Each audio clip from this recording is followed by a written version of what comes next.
I just put this slide up because it's a standard thing. I always want to start with, what is our mission? Why are we here? And you all are quite familiar with the library, but I think it's good to keep in mind that we do a lot of different things. You know, we do things that are educational. We do things that actually facilitate communication. We do things that are simply for the pleasure of entertainment or culture, because that's what enriches a community.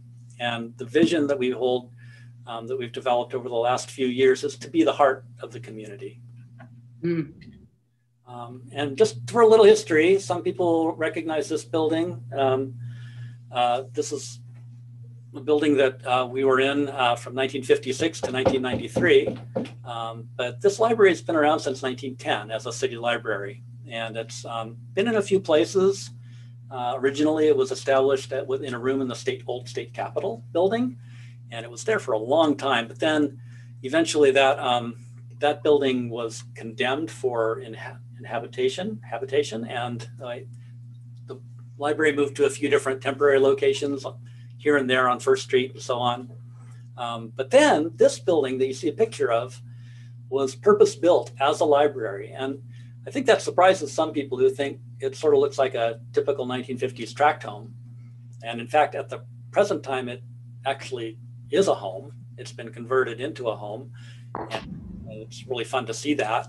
But it was land donated by Edna Klein, who lived next door. It was her extra yard space, and she donated it to the land to the city. And then the city constructed this library. And the gaggle of people you see in front of the door there, I'm just going to use my pointer. I don't know if you can see it. That's our library director at the time. The picture was taken in probably 1992. And that's Carol Starr. That's Drew Derby. So if you had kids in the 1990s, he did all the story times. That's Susan Lynn. She directed the literacy program and is still active in the community. That's me back there with the beard behind the people in front. That's Mary Brown. That's Michelle Belcher, and she's still here.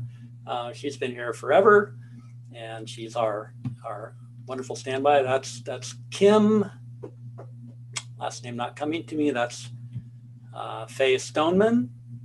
Back there is Kathy McDaniel, Marnie Swanson, who's related to the Swanson family in town. Anyway, that was the whole crew. That's who we were. That was the whole library staff. And I did teen services and adult services, and bought all the books for both of those age groups. And Drew did all the other, the children's buying. And Carol was mostly involved at that time in getting the money together and writing the grant to build the new building, which she managed to do rather well. So that new building, the one I'm sitting in right now that you can't come into, is a 1993. It opened in 93, and it was funded by the state library, by a statewide construction act that was passed by the voters. So yeah, 28 years old or whatever, so it's pretty good. So I wanted to also give some sense of our statistical, profile. I know this is boring and dry, but you can see that we are a substantial collection, and we're substantial both in the physical world with over 100,000 volumes in this building, and then in the virtual world, in terms of ebooks and downloadable audiobooks, an even bigger collections of nearly 150,000 items. So, and in a typical year, we'll circulate between about this number, 270 to 300 some thousand items to people. It's what I love is this number about visits, because it shows how many people come through the doors of our building every day. And in times when we are open to the public, we have over 3,800 visits per week, people coming to the library. And then we also count our virtual visits. So we look at who's accessing all of our resources from their pleasure of their own 24/7. And those are also a very significant number, over 100,000. And of course, the standard reference questions answered. We love to talk about this because this is the the whole reason for us to exist in a lot of ways is to interact with the public to answer questions, to recommend books, to, guide people around the library. And we average 8.3 per hour in that fiscal year that is being highlighted here. We don't have the statistics yet for well, we do actually, right, Anita? But I don't have them compiled yet.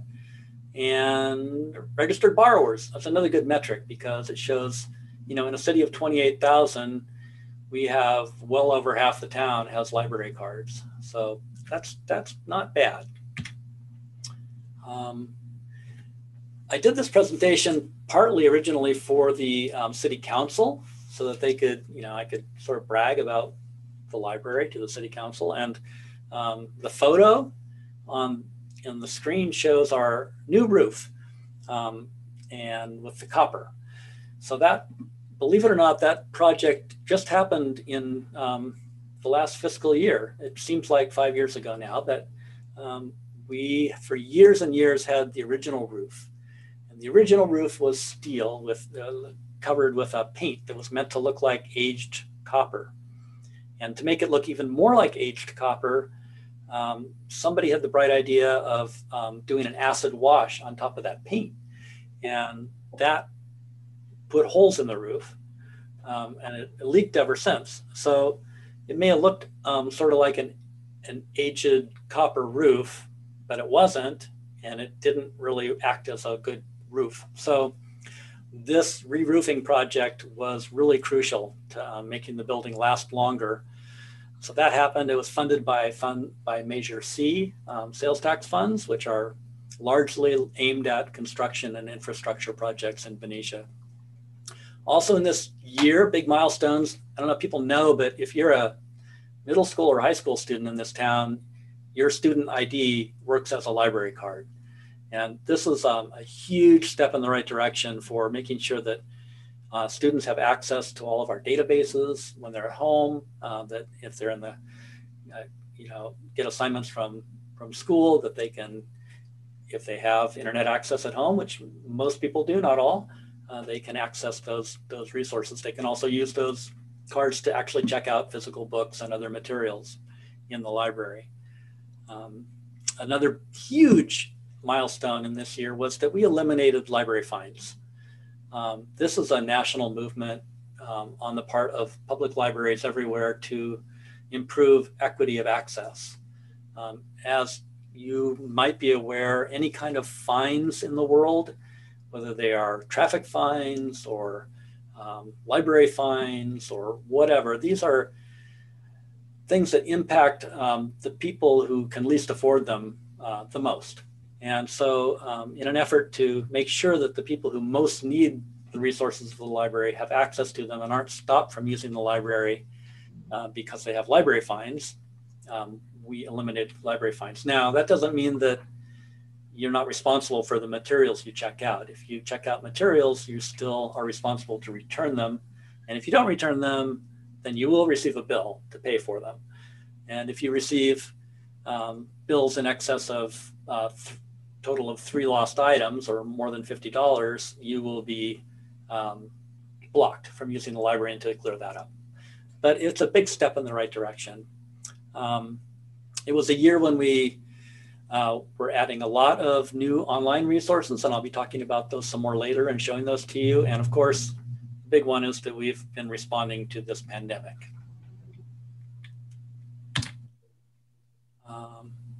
So this is our money thing. We get about $1.5 million from the city's general fund.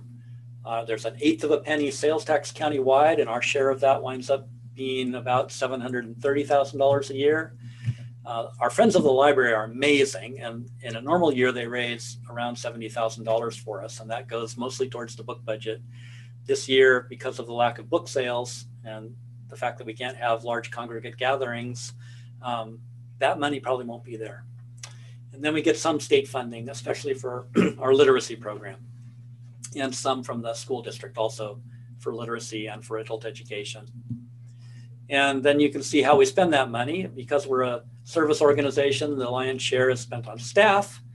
A sort of rule of thumb for libraries, public libraries, is that you want to be in the realm of 10% of your overall budget that you spend on materials. And so that's about where we are. And then the rest of it is operating expenses like, printing and water and electricity and stuff like that. I just want to put something up about the literacy program. In that historical slide, you saw the picture with Susan Lynn, who started that program in Benicia, and it's going now for close to 30 years. And at any given point, we have a large number of volunteer tutors working one-on-one with adult learners who are learning to read and write English. And these are English-speaking adults who just did not get very far in the reading and writing. And so in addition to that, we do a lot of English as a second language tutoring. You'll note we have participants from 25 countries. And right now we have about over 30 students who are specifically studying with our tutors to pass the GED. Another sort of adjunct thing that we do is we are the host to the Arts and Culture Commission. So my title is Director of Library and Cultural Services. And that means that all of the public art in town, all of the support for the nonprofit arts groups comes through the library. And so we work with the Arts and Culture Commission, which is appointed by the City Council and the Mayor, to administer this program. And we've had some really good results just in the last few years. People are probably familiar with the lady standing here in the picture. This is Neptune's daughter. She stands down just behind Bella Sienna on the seashore. And she's a sculpture by the local artist Lisa Reinertsen, who donated the sculpture to the city, but it was no small matter to get that sculpture installed and get permission from the Bay Area, the Bay Conservation District, and all the people who, the landowner, the person who owns that land, allowed us to put the statue there. So these kind of things take a lot of time and effort, and it's really fun to see the result, and it's kind of a slog to get there. So if anybody on this call wants to ever be part of that, this commission will have openings, as will the library board, and those things rely on community participation in order to be successful. And I wanted to put up a picture of our current library staff. You remember the picture from before where there were maybe 6 of us or 7 of us. Well, now we have a staff of 13 full-time people and more than 40 who work part-time and on call. So this is the whole crew, more or less, at a staff day last January, gathered in front of our fireplace for our annual photo. And I don't know if you've ever seen the police department's annual photo. They're much more formal than we are. I mean, it's just, I should have a copy of that. They're all standing there in their uniforms, beautifully lined up at attention. So maybe I'll ask the police chief for some coaching next time. Do a more formal thing. But anyway, it's a good group. I really like them, and they're all people, by and large. So they really enjoy interacting with the community. Those who don't enjoy interacting with people are the people who do what I did for a few years of, cataloging. They're just sitting in the basement. You don't ever see them. Just kidding. All right. Once again, there's our new library cards. And I want to shout out to Helene Bowles, who's, I believe, is still on this call, that for coordinating this effort of getting these new library cards. Someday we'll get to start giving them out. Actually, we're giving them out now, but not at the scale we thought we would be. So please come in and get one if you want. If you want to trade in your old number, you can do that. So in this era, we've had to sort of rethink what we're doing with library services, because all across the country, public buildings have been closing and have closed to the public, and we closed on March 17th. We've been closed since then, but we've continued to provide library services. And I want to talk about how we can continue to accomplish our mission and to embrace our vision of being the heart of the community, even when people can't come into the building. So first thing we did was we formed into teams, and we assigned people to figure things out. And we have very smart people working here. And so they took on, how do you do curbside service? how can we shift our services sort of into the digital realm when we can't actually physically be present in the building, and then a group that would pay attention to all the criteria needed for eventual reopening to the public. So, you know, it was not such a challenge to branch into the digital realm because we've been there for a long time. You know, especially people like Diane, who've worked for libraries for years and years, and know that we were early adopters of computer technologies. I remember in the 1980s, we had Apple IIe's in the library I worked in, where people could come in and work on, oh gosh, what was it? I can't even remember the names of the programs, but they were early precursors to spreadsheets and documents. So we've always been, as a profession, right out front, hopefully not on the bleeding edge, but on the leading edge of getting technology to the people. So we just looked at all the things we do and tried to figure out how could we expand all of those things. So as of today, as I said, we've been closed since March 17th. We don't really have a firm reopening date. At some point though, we will be ready, and it will entail, you know, the state has a set of tiers that they're moving counties through, and we have stated that once Solano County moves from red, which is a substantial risk of spread of COVID, to the orange, which is a moderate tier for the risk of the spread of COVID. Once we move to orange, we'll give a 2-week signal, and then we will reopen our lobby area for limited entrance so that people can pick up your own holds. You know, you can browse our new materials. You can ask the librarian to go get anything off our shelves. We won't be having access to the shelves yet, but you can use some public access computing and get on the internet. And that should make at least some of the services more accessible. And we'll sort of do that on alternating days with curbside. So people who still aren't comfortable coming into a building will still be able to participate and get their materials through curbside services.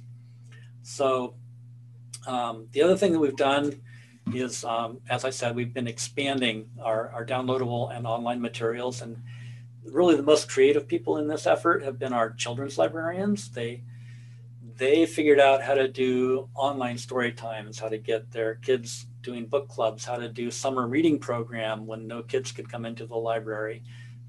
Really, I'll talk more about that and show you some things, hopefully live here on the screen. So yes, curbside. I want to talk a little bit about how curbside works. Raise your hand if you've used our curbside service. Anybody? Yeah, good, glad. So that's 3/5 of the people I can see. We do curbside services by appointment. So if you put a hold on a book through our automated system and then get a notification that it's here for you, you call us and you set up a time to come pick it up. Now at the start when we did this, we quickly realized that we needed to do something differently because we had wait times of up to a week and a half. We were telling people, oh, we can fit you in how about a week from Wednesday, you know, and that was not great. So we expanded the number of people we could see per hour. We added Saturday hours, and now it's rare that you can't get here on the same or the next day to pick up your item once you get a notice that it's here. And those services are open from 10 to 1 and then from 2 to 5. So we don't have evening hours, but we do have Saturday hours. So hopefully most people can find a time that works for them. The stickiest thing has been the book drop. How do you return your items? And I have a picture here showing what our book drop looks like when we do open it. Because of COVID and because of the studies that have been done on the way the virus lives on materials, different kinds of materials, Gesundheit, we have to quarantine everything that comes into the library. And we have to quarantine everything for 96 hours. So that winds up being a long time. And so when we open the book drop, we accept returns from Friday at noon until Saturday when we close, unless it fills up sooner. We had to close it early once. generally you can get your materials there. It's every Friday and Saturday. Now, early on, we used to have, you'll see these book drop dates. We used to have sort of a rotating schedule. We sort of set that in concrete and said, no, we're just going to be open so people always know when it's open.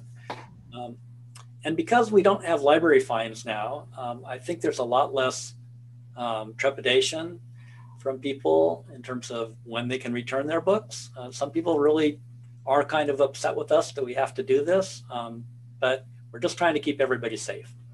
And that other picture up at the top right here, that's our delivery area. So we get delivery from outside libraries every day, and we have to quarantine those as well before we handle them. So between those two things, everything has slowed down. The whole pace of everything has slowed down.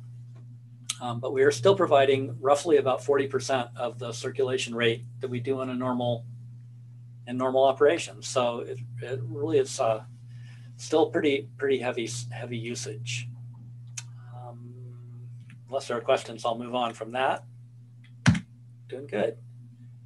You can always ask a question of a librarian if you like to text. You can use our text to librarian service every day between 10 and 5. We have live people ready to answer your questions, find books, etc. for you.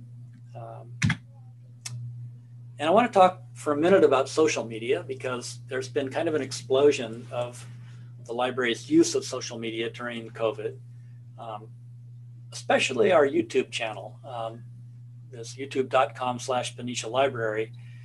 And especially if you're a child or a parent, this is a great resource, because our librarians now have recorded and posted, with permission from the publishers, over 200 stories that can be accessed at any time. And it's just, I'm kind of in awe of our librarians, and I sometimes go on if I need cheering up and just watch one or two of them. We have one librarian who's a talented, well, more than one, who are talented singers, and they will sing stories or sing during story time. So that's really worth going to look at. I don't care what age you are. It's really a pick me up. And the other big platform for us is Facebook, and we've started using a lot of Facebook Live. We have regularly scheduled story times at 10:30 on Tuesdays, and that's a live streaming through Facebook, children's librarian reading stories, singing songs, doing little story time kinds of things with the kids. So we encourage everyone to visit our social media, subscribe, tell your friends. This is a way to get out into the community, even though we can't get out into the community. Here's a picture of our teen librarian, Brandy Bett, reading a story at story time on YouTube. Oh no, this is Facebook Live. And then this one is YouTube. This is our children's librarian, Caroline, reading a story. And she's fabulous. Go watch her stories, especially. So we're always thinking, what more can we do in terms of library service during this time? And to that end, we've, we know that you can get your materials to curbside. We still do interlibrary loan. If we don't have the book, we can get it for you from somewhere else. So we asked our library foundation for money because we quickly ran into the fact that we just didn't have enough to do all of the things that we thought would improve service. So they granted us $50,000. So now our library foundation is normally a group that raises money for capital improvements. Like if we needed to replace all the furniture in the building, or, redo the carpeting, or something that wasn't covered in our normal budget, they raised funds for that kind of work. And so we had to pitch the digital shift as a capital retooling of library services. And if you think about it that way, it's sort of like building rooms out in the community. It's sort of like building this digital branch. So, and we conducted a community survey to find out what people most wanted. And then we started to implement that. So we've done some pretty significant things. The first feedback we got from the community was they wanted more of what we already had, more ebooks, more downloadable audiobooks, so they didn't have to wait as long to get the books and audiobooks that they wanted. We added a streaming movie service called Canopy, which has really excellent films on it. We added a an online tutoring program for school-age kids all the way up through junior college called tutor.com. And this is live one-on-one tutoring. If you have a particularly troubling math assignment, they will walk you through it. You'll have someone to walk you through it. If you want someone to check your work on an essay you've written, they'll do that. So that's a thing that we just couldn't afford before, but with the help of the foundation, we were able to subscribe to that. We added scheduling software. So now you can book your own appointments for curbside service, and I'll show you how to do that through our website. We had to improve some of our video equipment so that people's pictures were a little better when they were doing story times. And through the state library, this is not foundation funded, but the state library made available a similar thing to tutor.com, but for grown-ups who are looking for work or who are veterans trying to navigate the benefit system of the Veterans Administration, two resources called Job Now and Vet Now. And they will provide resume help, they will provide guidance for taking tests, interview practice, and things like that. And then I put up this bullet point called Pick 5, and this is something I'm really pretty proud of. It's our librarians doing customized sort of concierge service for you if you want recommendations of things to read. And they will ask a few, there's a form, I'll show you the form, where they ask a few questions. What have you liked lately? What kind of things do you like? And then we'll go find things that we think you would like based on those pieces of feedback, and we'll send them to you as suggestions for you to place holds on if you think they sound good. I've really enjoyed the few of those that I've gotten to do, and because I'm kind of a crazy reader, believe it or not. I love to read. I'm one of those rare librarians who likes to read. And then we are, because not everybody has access to the internet, and because so many of our new resources are internet-based, we saw the need to add a resource that would allow people that were completely cut off, who are on the other side of that digital divide, to check out something that will put them online.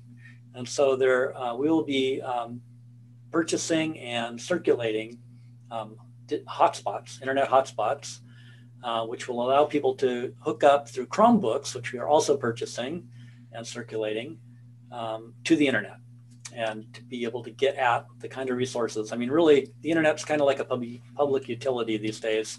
It's clearer and clearer when entire school systems are moving to Zoom-based education during this time, that it's kind of like water and heat.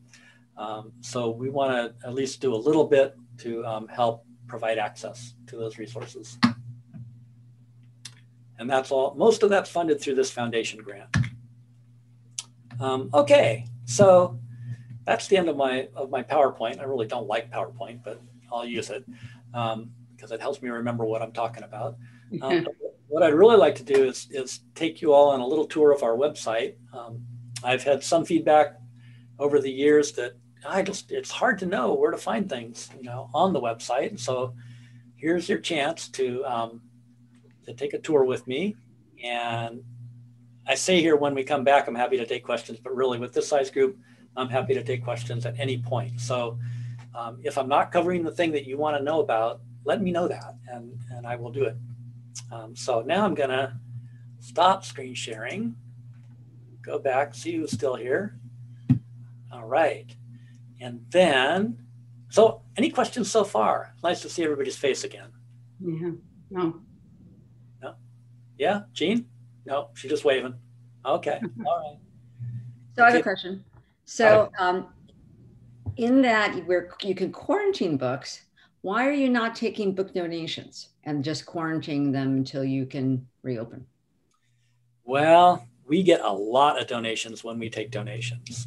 And we get, it's kind of like a faucet that you can't turn off, just flowing endlessly. And I know that everybody took the opportunity, I know my family did during the early part of the COVID shelter in place, to weed our bookshelves, to clean our houses, to declutter, make our living space as amenable as possible. And I have a lot of books that I'd like to offload too at home, that I'm just hanging on to them. We just simply don't have the capacity to take those in and house them.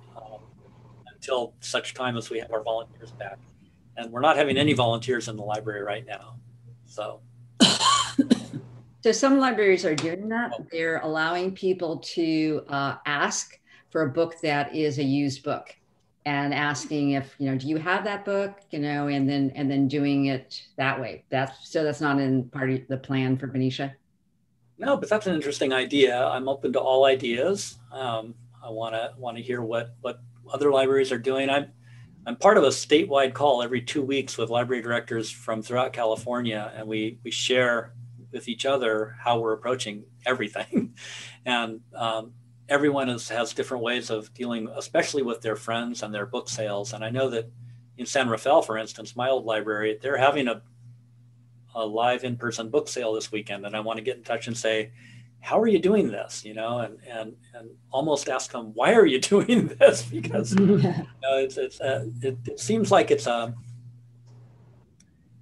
good thing to have. It's not, I don't feel like it's a necessary thing to have, except that we need the money for buying materials.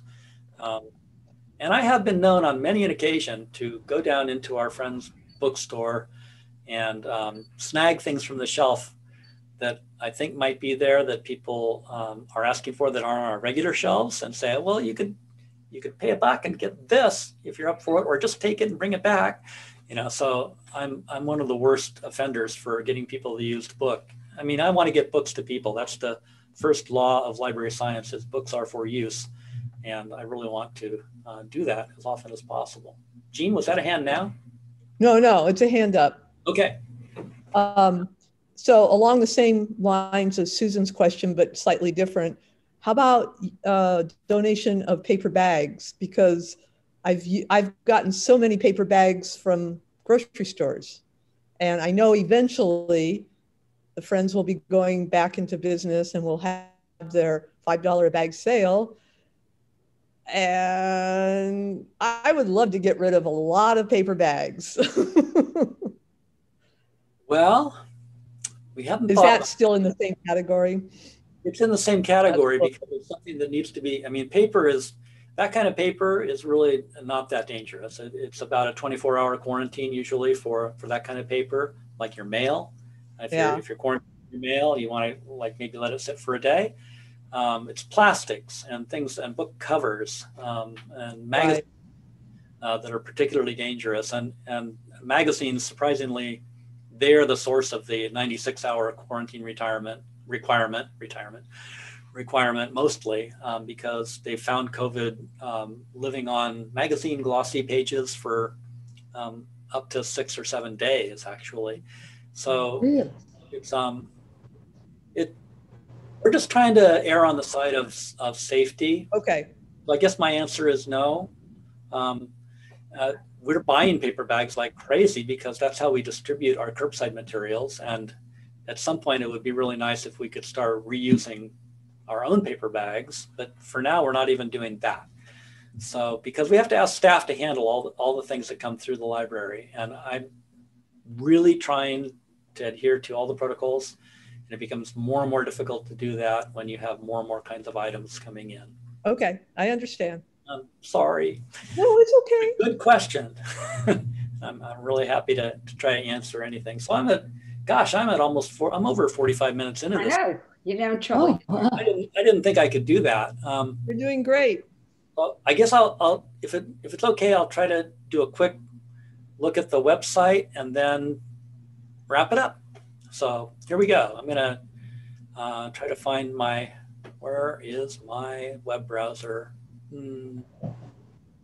PowerPoint, inbox. Well, that's weird. There.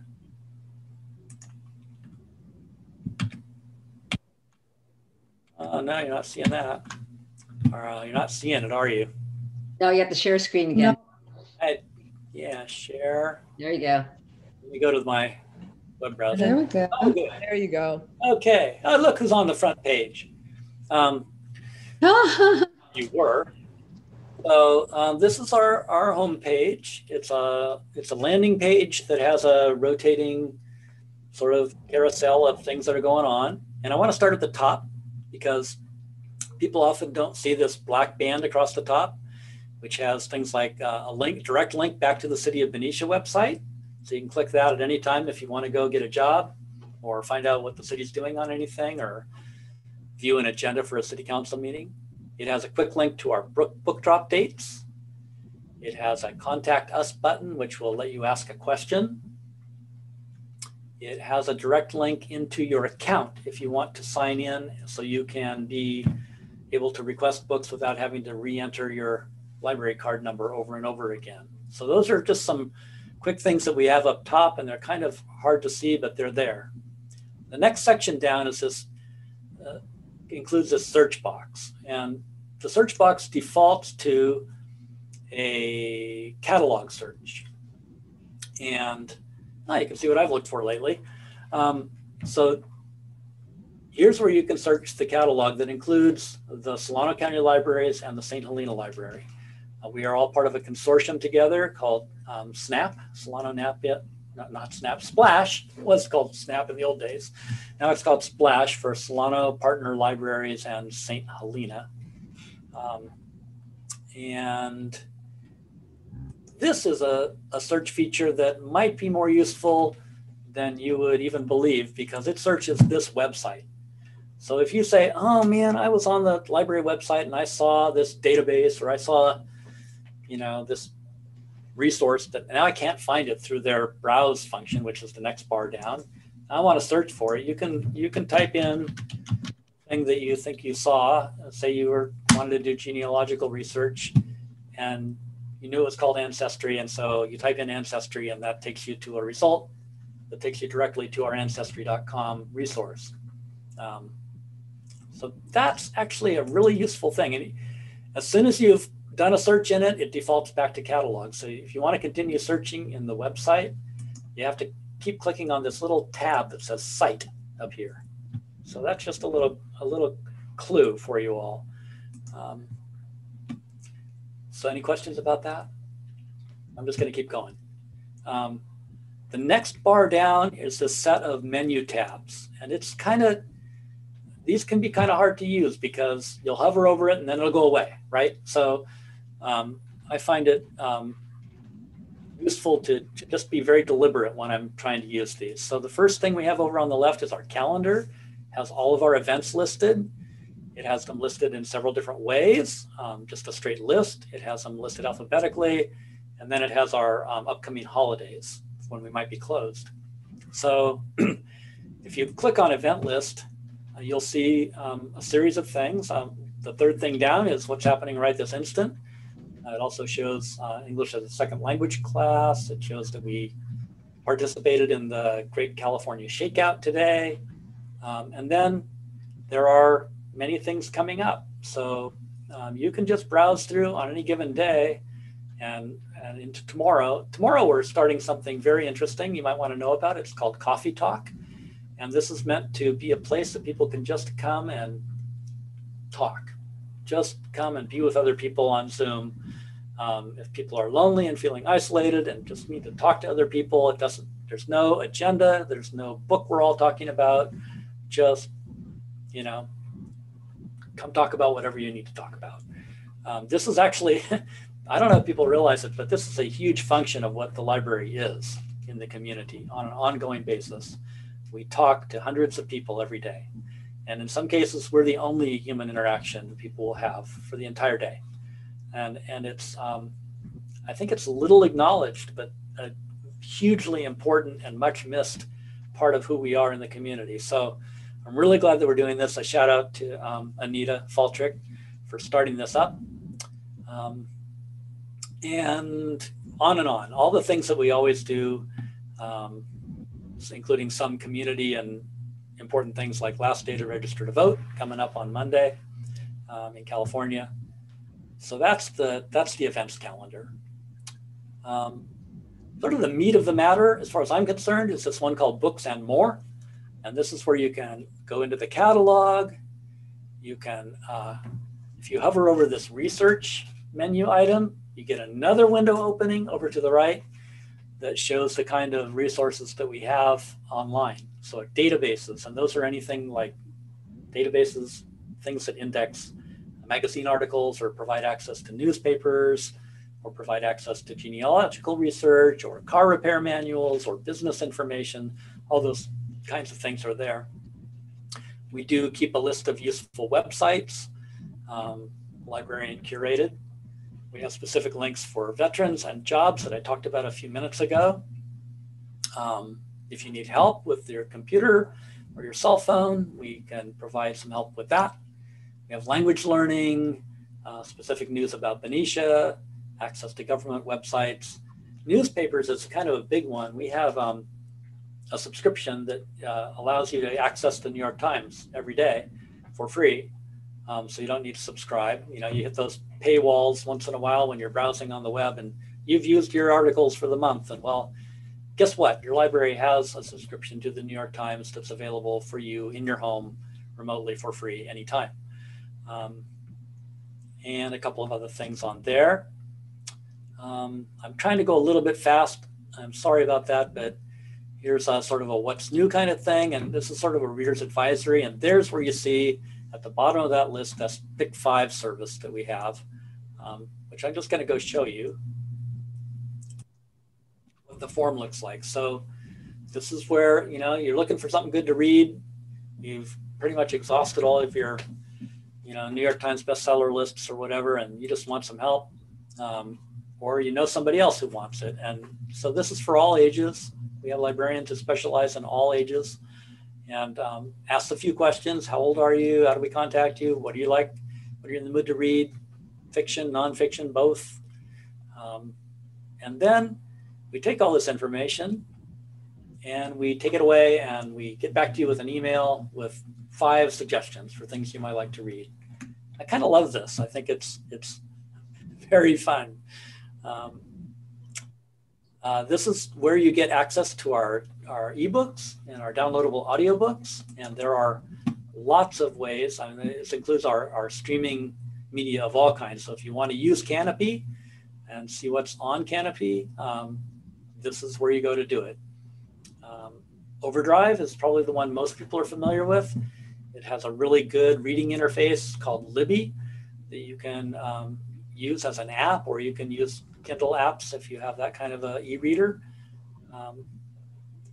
There's a thing people might not know about called Anki, which is a library-built ebook platform. Also very, very wide-ranging, but with smaller press and specialty press kind of titles. So if you're looking for the gardening book or the equipment repair book, or you know something that might have been published, self-published by a romance author, you're going to find it on Anki. There's especially downloadable items for schools and educators, research and scholarly books for people of all ages. This is a resource we tried. It's going away pretty soon. Didn't get a lot of use, called BiblioBoard. I'm kind of sad about that because I used it a lot. And then as you go down, it just gets more and more specialized. So legal books, NOLO books. Open Library is something everyone should know about. It's the Internet Archive's collection of hundreds of thousands of scanned in books, many of them from times long ago. So if you're looking for a city directory from Kansas City from the 1920s, it's probably there. They've pretty much scanned everything that's in the public domain that they can get their hands on. And it's an awesome resource. Again, this is one that's going away. It's the one I'm sad about going away because I was using it to write books. But maybe someday in the future. And then there's just more. The magazines, digital magazines that you can get at. A really good selection of beautifully scanned digital magazines. So that's those. And any of this stuff, if you want more, you can do that Ask a Librarian thing, and we'll walk you through stuff. Museum passes, some museums are reopening and are starting to make their free passes available again. So that's good to use. I don't even know what Library Pictures is, but it's library. Oh, pictures and videos. So these are our own pictures. That's right. So you can go to our Flickr gallery and see a collection of pictures that we've been gathering since 2007. And our YouTube, of course, links and Instagram links. So yeah, that's what that is, pictures. I didn't know it was called that. Monthly newsletters, we send out a monthly newsletter. If you don't get that, you can sign up for that. And all the usual things, search engines, making requests. We are very invested in Benicia history items. We maintain all of the This Place Has History sites around town where you can go online and read about the place you're standing. So that's another thing. I'm going to sort of stop because it's 11:29. I've been going on forever. See how the website works. It's just one tab after another. And then the main body, if you're at the main screen, will be this rotating thing and some featured things. And every member of the staff, most people I know on this staff love to read, and we make recommendations on a regular basis called staff picks. And then there's news, things that we've recently posted about what's going on in the world and in the world of the library. So that's a little tour. Jean, were you waving your hand or?